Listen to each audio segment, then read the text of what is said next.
अस्सलामुअलैकुम दोस्तों, उम्मीद है आप सब खैरियत से होंगे।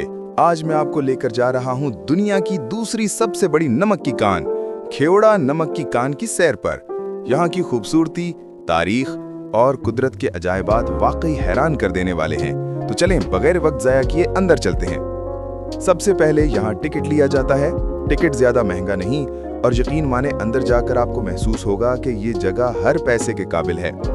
ये रहा मेन एंट्री और अब हम कान के अंदर दाखिल हो रहे हैं। जैसे ही आप अंदर कदम रखते हैं, ठंडी हवा और नमक की खुशबू एक अलग ही फीलिंग देती है और लंबी सुरंग का पुरसकून माहौल बहुत अजीब सा सुकून देता है।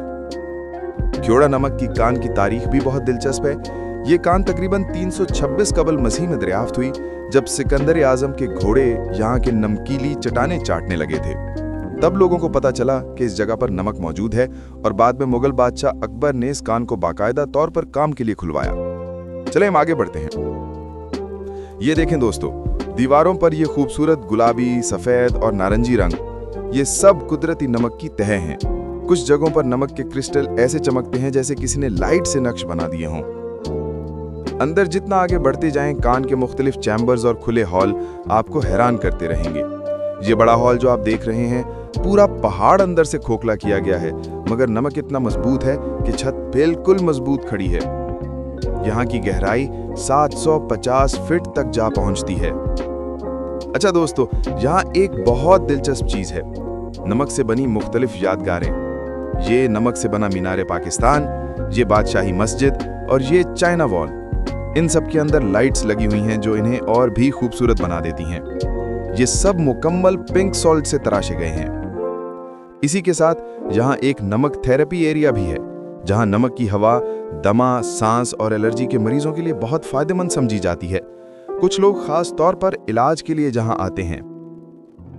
आगे बढ़ें तो आपको एक कदीम हिंदू मंदिर भी मिलता है, जो उस वक्त बनाया गया था जब कान में हिंदू वर्कर्स काम करते थे। इस मंदिर के अंदर के नक्श भी नमक से बनाए गए हैं। अब देखें ये जगह, नमकीन पानी का जेर जमीन तालाब। इस पानी में इतना नमक है कि हाथ डालें तो बिल्कुल चिपचिपा लगता है। रोशनी और पानी मिलकर यहाँ जादुई मंजर बनाते हैं, इसलिए ये कान का सबसे मशहूर पॉइंट है। दोस्तों, अब हम वापस बाहर की तरफ जा रहे हैं। तकरीबन 1.5 से 2 घंटे का ये टूर इंसान को हैरान भी करता है और कुदरत की कारीगरी की अजमत भी दिखा देता है। बाहर निकलते ही एक शॉप भी है, जहाँ पिंक सॉल्ट से बनी मुख्तलिफ चीज़ें मिल जाती हैं, salt lamps, crystal, lamp shades, gifts वगैरह। तो दोस्तों, अगर आपने कभी खेवड़ा नमक की कान नहीं देखी तो मैं ज़रूर कहूँगा कि एक बार ज़रूर आएं। उम्मीद है आज का व्लॉग आपको पसंद आया होगा। लाइक करें, शेयर करें और चैनल को सब्सक्राइब करना मत भूलें। मिलते हैं अगली वीडियो में। अल्लाह हाफिज़।